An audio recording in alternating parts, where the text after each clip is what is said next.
नमस्कार। आइए सुनते हैं मुंशी प्रेमचंद जी द्वारा लिखी हुई एक कहानी, इज्जत का खून।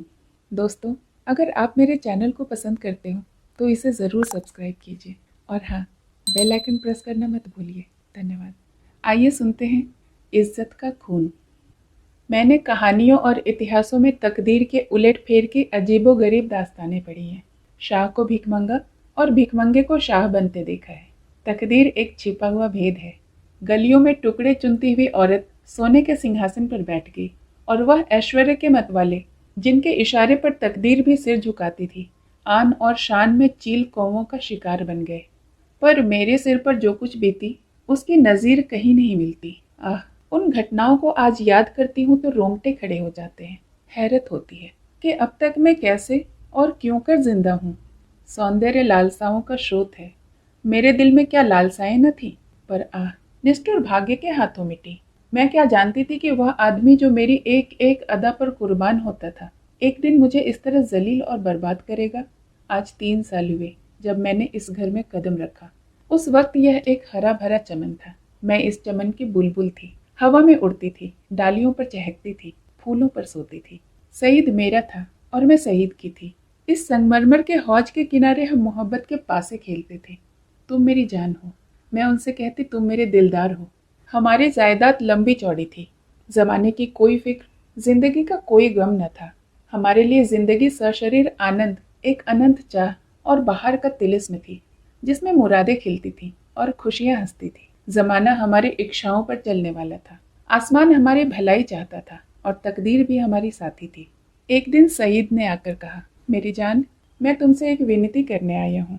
देखना, इन मुस्कुराते हुए होठों पर इनकार का हर्फ न आए। मैं चाहता हूँ कि अपनी सारी मिल्कियत, सारी जायदाद तुम्हारे नाम चढ़वा दूँ। मेरे लिए तुम्हारी मोहब्बत ही काफ़ी है। यही मेरे लिए सबसे बड़ी नेमत है कि मैं अपनी हकीकत को मिटा देना चाहता हूँ। मैं चाहता हूँ कि तुम्हारे दरवाजे पर फकीर बनकर रहूँ। तुम मेरी नूरजहां बन जाओ, मैं तुम्हारा सलीम बनूंगा और तुम्हारे मूंगे जैसे हथेलियों के प्यालों पर उम्र बसर करूंगा। मेरी आंखें भर आई। खुशियां चोटी पर पहुंचकर आंसू की बूंद बन गई। पर अभी साल भी पूरा न हुआ था कि मुझे सईद के मिजाज में कुछ तब्दीली नजर आने लगी। हमारे दरमियान कोई लड़ाई झगड़ा या कोई बदमजगी न हुई थी, मगर अब वह सईद न था जिसे एक लम्हे के लिए भी मेरी जुदाई दूभर थी। वह अब रात की रात गायब रहता। उसकी आंखों में प्रेम की वह उमंग न थी, न अंदाजों में वह प्यास, न मिजाज में वह गर्मी। कुछ दिनों तक इस रूखेपन ने मुझे खूब रुलाया। मोहब्बत के मजे याद आकर तड़पा देते थे। मैंने पढ़ा था कि प्रेम अमर होता है। क्या वह स्रोत इतनी जल्दी सूख गया? आह नहीं, वह अब किसी दूसरे चमन को शादाब करता था। आखिर मैं भी सईद से आंखें चुराने लगी। बेदिली से नहीं, सिर्फ इसलिए कि अब मुझे उससे आंखें मिलाने की ताव न थी। उसे देखते ही मोहब्बत के हजारों करिश्मे नजरों के सामने आ जाते और आंखें भर आती थी। मेरा दिल अब भी उसकी तरफ खींचता था।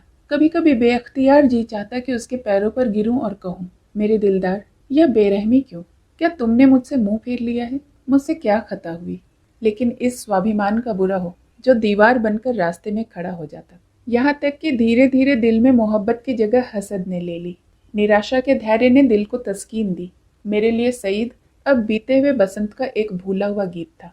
दिल की गर्मी ठंडी हो गई, प्रेम का दीपक बुझ गया। यही नहीं, उसकी इज्जत भी मेरे दिल से रुखसत हो गई। जिस आदमी के प्रेम के पवित्र मंदिर में मैल भरा हुआ हो, वह हरगिज इस योग्य नहीं कि मैं उसके लिए घुलूं और मरूं। एक रोज शाम के वक्त मैं अपने कमरे में पलंग पर पड़ी एक किस्सा पढ़ रही थी। तभी अचानक एक सुंदर स्त्री मेरे कमरे में आई। ऐसा मालूम हुआ जैसे कमरा जगमगा उठा। रूप की ज्योति ने दरो दीवार को रोशन कर दिया, गोया अभी अभी सफेदी हुई हो। उसकी अलंकृत शोभा, उसका खिला हुआ फूल जैसा लुभावना चेहरा, उसकी नशीली मिठास, किसकी तारीफ करूं? मुझ पर एक रौब सा छा गया। मेरा रूप का घमंड धूल में मिल गया। मैं आश्चर्य में थी कि यह रमणी कौन है और यहाँ क्यों कर आई। बेअख्तियार उठी कि उससे मिलूं और पूछूं कि सईद भी मुस्कुराता हुआ कमरे में आया। मैं समझ गई कि यह रमणी उसकी प्रेमिका है। मेरा गर्व जाग उठा। मैं उठी जरूर, पर शान से गर्दन उठाए हुए। आंखों में हुस्न के रौब की जगह घृणा का भाव आ बैठा। मेरी आंखों में अब वह रमणी रूप की देवी नहीं, डसने वाली नागिन थी। मैं फिर चारपाई पर बैठ गई और किताब खोलकर सामने रख ली। वह रमणी एक क्षण तक खड़ी मेरी तस्वीरों को देखती रही, तब कमरे से निकली। चलते वक्त उसने एक बार मेरी तरफ देखा। उसकी आंखों से अंगारे निकल रहे थे। जिनकी किरणों में हिंस प्रतिशोध की लाली झलक रही थी। मेरे दिल में सवाल पैदा हुआ, सईद इसे यहाँ क्यों लाया? क्या मेरा घमंड तोड़ने के लिए? जायदाद पर मेरा नाम था, पर वह केवल भ्रम था। उस पर अधिकार पूरी तरह से सईद का था। नौकर भी उसी को अपना मालिक समझते थे और अक्सर मेरे साथ ढिठाई से पेश आते थे। मैं सब्र के साथ जिंदगी के दिन काट रही थी। जब दिल में उमंगें न रही तो पीड़ा क्यों होती? सावन का महीना था, काली घटा छाई हुई थी और रिमझिम बूंदें पड़ रही थी। बगीचे पर हसद का अंधेरा और सिहास दरख्तों पर जुगनुओं की चमक ऐसी मालूम होती थी जैसे कि उनके मुंह से चिंगारियां जैसी आही निकल रही हैं। मैं देर तक हसद का यह तमाशा देखती रही। कीड़े एक साथ चमकते थे और एक साथ बुझ जाते थे, गोया रोशनी की बाढ़ें छूट रही थी। मुझे भी झूला झूलने और गाने का शौक हुआ। मौसम की हालातें हसद के मारे हुए दिलों पर भी अपना जादू कर देती है। बगीचे में एक गोल बंगला था। मैं उसमें आई और बारामदे की एक कड़ी में झूला डलवाकर झूलने लगी। मुझे आज मालूम हुआ कि निराशा में भी एक आध्यात्मिक आनंद होता है, जिसका हाल उसको नहीं मालूम जिसकी इच्छा पूर्ण है। मैं चाव से मल्हार गाने लगी। सावन विरह और शोक का महीना है। गीत में एक वियोगी हृदय की गाथा की कथा ऐसे दर्द भरे शब्दों में बयान की गई थी कि बरबस आंखों से आंसू टपकने लगे। इतने में बाहर से एक लालटेन की रोशनी नजर आई। सईद और हसीना दोनों चले आ रहे थे।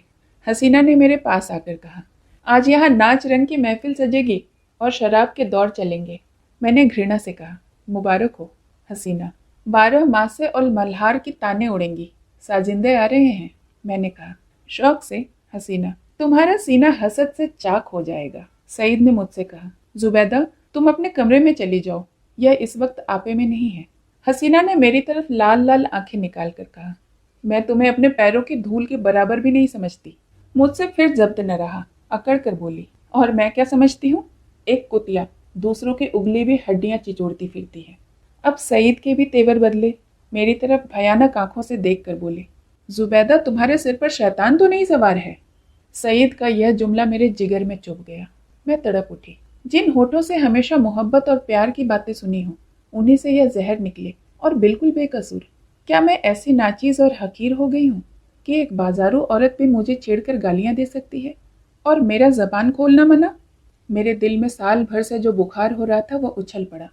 मैं झूले से उतर पड़ी और सईद की तरफ शिकायत भरी निगाहों से देखकर बोली, शैतान मेरे सर पर सवार है या तुम्हारे सर पर, इसका फैसला तुम खुद कर सकते हो।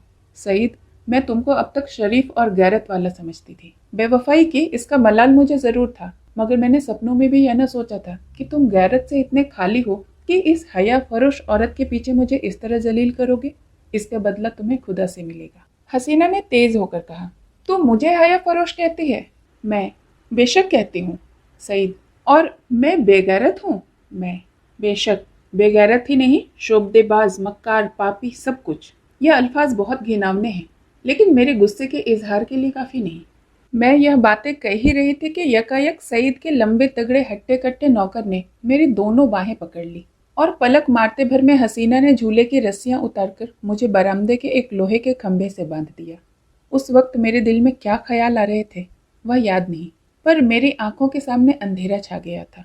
ऐसा मालूम होता था कि ये तीनों इंसान नहीं यमदूत हैं।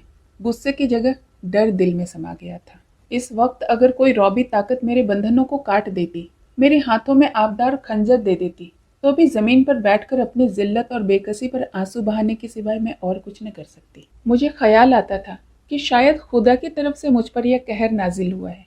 शायद मेरी बेनमाजी और बेदीनी की यह सजा मिल रही है। मैं अपनी पिछली जिंदगी पर निगाह डाल रही थी कि मुझसे कौन सी गलती हुई जिसकी यह सजा है। मुझे इस हाल में छोड़कर तीनों सूरतें कमरे में चली गई। मैंने समझा मेरी सजा खत्म हुई, लेकिन क्या यह सब मुझे यूं ही बांधे रखेंगे? लौंडियां मुझे इस हाल में देख लें तो क्या कहें? नहीं, अब मैं इस घर में रहने के काबिल नहीं। मैं सोच रही थी कि रस्सियां क्यों कर खोलूं, मगर अफसोस मुझे मालूम न था कि अभी तक जो मेरी गति हुई है वह आने वाली बेरहमियों का सिर्फ बयाना है। मैं अब तक न जानती थी कि वह छोटा आदमी कितना बेरहम, कितना कातिल है। मैं अपनी जिल्लत पर अपने दिल से बहस कर रही थी। अगर मैं हसीना को उन दिल जलाने वाली बातों का जवाब न देती तो क्या यह नौबत आती? आती, जरूर आती। वह काली नागिन मुझे डसने का इरादा लेकर ही चली थी। इसलिए उसने ऐसे दिल दुखाने वाले लहजे में बातचीत ही शुरू की थी कि मैं गुस्से में आकर उसको लान तान करूं और उसे मुझे जलील करने का बहाना मिल जाए। पानी जोर से बरसने लगा। बौछारों से मेरा सारा शरीर तर हो गया। सामने गहरा अंधेरा था। मैं कान लगाए सुन रही थी कि अंदर क्या मिसकॉट हो रही है, मगर मेघ की सनसनाहट के कारण आवाजें साफ न सुनाई देती थी।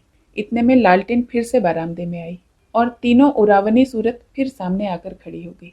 अब की उस खून परी के हाथों में एक पतली सी कमची थी। उसके तेवर देखकर मेरा खून सर्द हो गया। उसकी आंखों में एक खून पीने वाली वहशत, एक कातिलाना पागलपन दिखाई दे रहा था। मेरी तरफ शरारत भरी नजरों से देखकर बोली, बेगम साहिबा, मैं तुम्हारी बदजबानियों का ऐसा सबक देना चाहती हूँ जो तुम्हें सारी उम्र याद रहे। और मेरे गुरु ने बतलाया है कि कमची से ज्यादा देर तक ठहरने वाला और कोई सबक नहीं होता। यह कहकर उस जालिम ने मेरी पीठ पर एक जोर से कमची मारी। मैं तिलमिला गई। ऐसा लगा पीठ पर किसी ने चिंगारी रख दी हो। मुझसे जब्द न हो सका। माँ बाप ने कभी फूल की छड़ी से भी न मारा था। जोर से चीखे मारकर रोने लगी। स्वाभिमान, लज्जा सब लुप्त हो गई। कमची की डरावनी और रोशन असलियत के सामने और भावनाएं गायब हो गई। उन हिंदू देवियों के दिल शायद लोहे के होते होंगे जो अपनी आन पर आग में कूद पड़ती थी। मेरे दिल पर तो इस वक्त यही ख्याल छाया हुआ था कि इस मुसीबत से किसी तरह छुटकारा हो। सईद तस्वीर की तरह सामने खामोश खड़ा था। मैं उसकी तरफ फरियाद की आंखों से देखकर बड़ी विनती के स्वर में बोली, सईद, खुदा के लिए मुझे इस जालिम से बचाओ। मैं तुम्हारे पैर पड़ती हूँ। मुझे जहर दे दो, खंजर से गर्दन काट दो, लेकिन यह मुसीबत सहने की मुझ में ताकत नहीं। उन दिलजोइयों को याद करो, मेरी मोहब्बत को याद करो। उसी के सदके इस वक्त मुझे इस अजाब से बचाओ। खुदा तुम्हें इसका इनाम देगा। सईद इन बातों से कुछ पिघला। हसीना की तरफ डरी हुई आंखों से देखकर बोला, जरीना, मेरे कहने से अब जाने दो। मेरे खातिर से इन पर रहम करो। जरीना ने तेवर बदल कर बोला, तुम्हारी खातिर से तो सब कुछ कर सकती हूँ, गालियां बर्दाश्त नहीं कर सकती। सईद, क्या अभी भी तुम्हारे ख्याल में गालियों की काफी सजा नहीं हुई?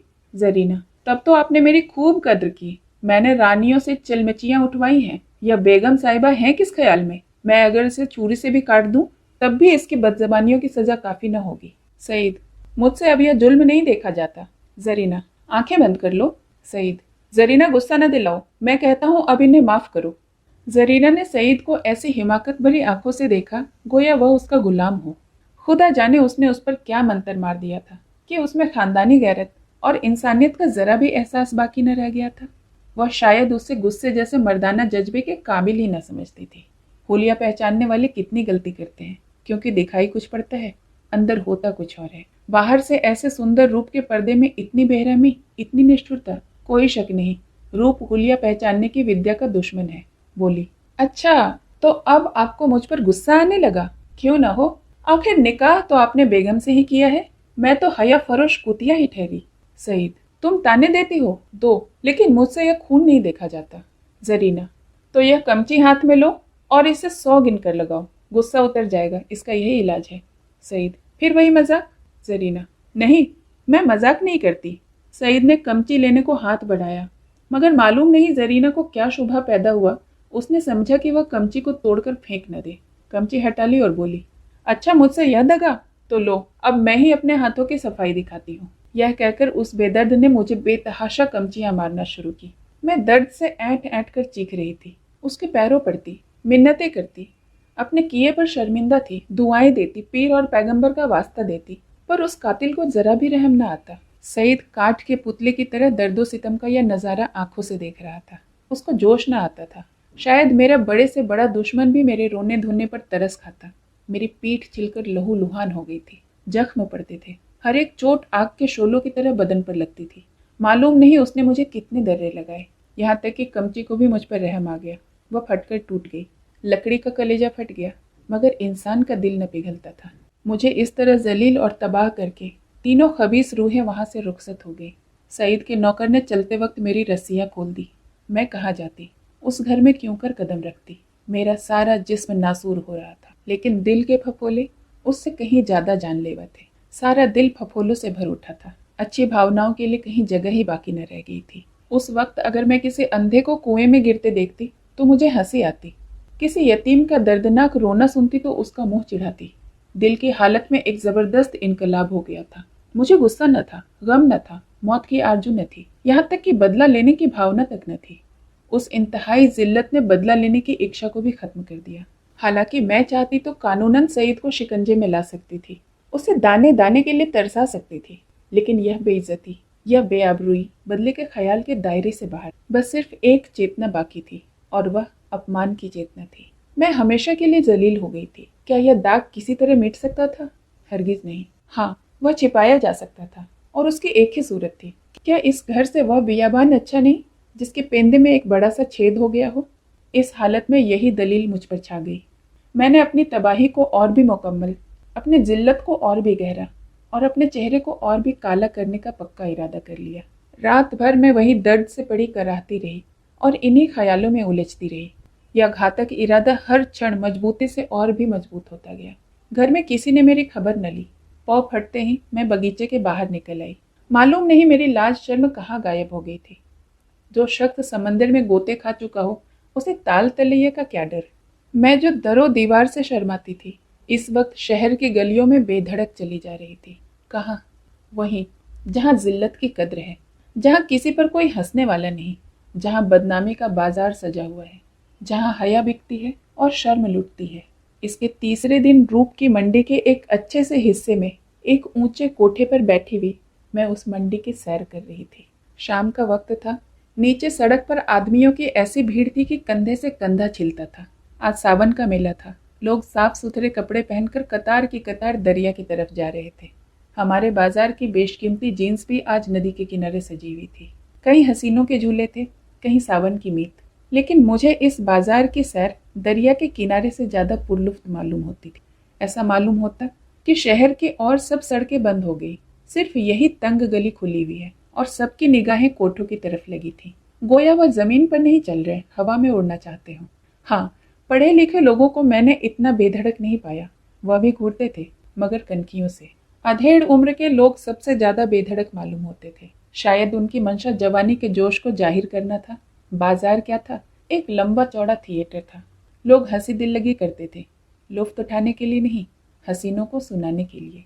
मुंह दूसरी तरफ, निगाह दूसरी तरफ, बस भांडों और नक्कालों की मजलिस थी। यकायक सईद की फिटन नजर आई। मैं उस पर कई बार सैर कर चुकी थी। सईद अच्छे कपड़े पहने हुए अकड़ा हुआ बैठा हुआ था। ऐसा सजीला बांका जवान सारे शहर में न था। चेहरे मोहरे से मर्दानापन बरसता था। उसकी आंख एक बार मेरे कोठे की तरफ उठी और नीचे। उसके चेहरे पर मुर्दनी सी छा गई, जैसे किसी जहरीले सांप ने काट खाया हो। उसने कोचवान से कुछ कहा। दम भर में फिटन हवा हो गई। इस वक्त उसे देखकर मुझे जो द्वेषपूर्ण प्रसन्नता हुई, उसके सामने उस जानलेवा दर्द की कोई हकीकत न थी। मैंने जलील होकर उसे जलील किया। यह कटार कमचियों से कहीं ज्यादा तेज थी। उसकी हिम्मत न थी कि अब मुझसे आंख मिला सके। नहीं, मैंने उसे हरा दिया, उसे उम्र भर के लिए कैद में डाल दिया। इस काल कोठरी से अब उसका निकलना गैर मुमकिन था, क्योंकि उसे अपने खानदान के बड़प्पन का बड़ा घमंड था। दूसरे दिन भोर में खबर मिली कि किसी कातिल ने मिर्जा सईद का काम तमाम कर दिया है। उसकी लाश उसके बगीचे के गोल कमरे में मिली। सीने में गोली लग गई थी। 9 बजे दूसरी खबर सुनाई दी। जरीना को भी किसी ने रात के वक्त कत्ल कर डाला था। उसका सर तन से जुदा कर दिया गया था। बाद को जांच पड़ताल से मालूम हुआ कि यह दोनों वारदातें सईद के हाथों ही हुई। उसने पहले जरीना को उसके मकान पर कत्ल किया, तब अपने घर आकर अपने सीने में गोली मारी। इस मर्दाना गैरतमंदी ने सईद की मोहब्बत मेरे दिल में ताज़ा कर दी। शाम के वक्त मैं अपने मकान पर पहुंच गई। अभी मुझे यहाँ से गए हुए सिर्फ 4 दिन गुजरे थे, मगर ऐसा मालूम होता था कि वर्षों बाद आई हूँ। दरो दीवार पर हसरत छाई हुई थी। मैंने घर में पाँव रखा तो बरबस सईद की मुस्कुराती हुई सूरत आंखों के सामने आकर खड़ी हो गई। वही मर्दाना हुस्न, वही बाकापन, वही मनुहार की आंखें। बेअख्तियार मेरी आंखें भर आईं और दिल से एक ठंडी आह निकल आई। गम इसका न था कि सईद ने क्यों जान दी, नहीं, उसकी मुजरिमाना हरकत और रूप के पीछे भागना, इन दोनों बातों को मैं मरते दम तक माफ न करूंगी। गम यह था कि यह पागलपन उसके सर में क्यों समाया। इस वक्त दिल की जो कैफियत है, उससे मैं समझती हूँ कि कुछ दिनों में सईद की बेवफाई और बेरहमी का घाव भर जाएगा। अपनी जिल्लत की याद भी शायद मिट जाए, मगर उसकी चंद रोज़ा मोहब्बत का नक्श बाकी रहेगा। और अब यही मेरी ज़िंदगी का सहारा है। कहानी सुनने के लिए बहुत बहुत धन्यवाद।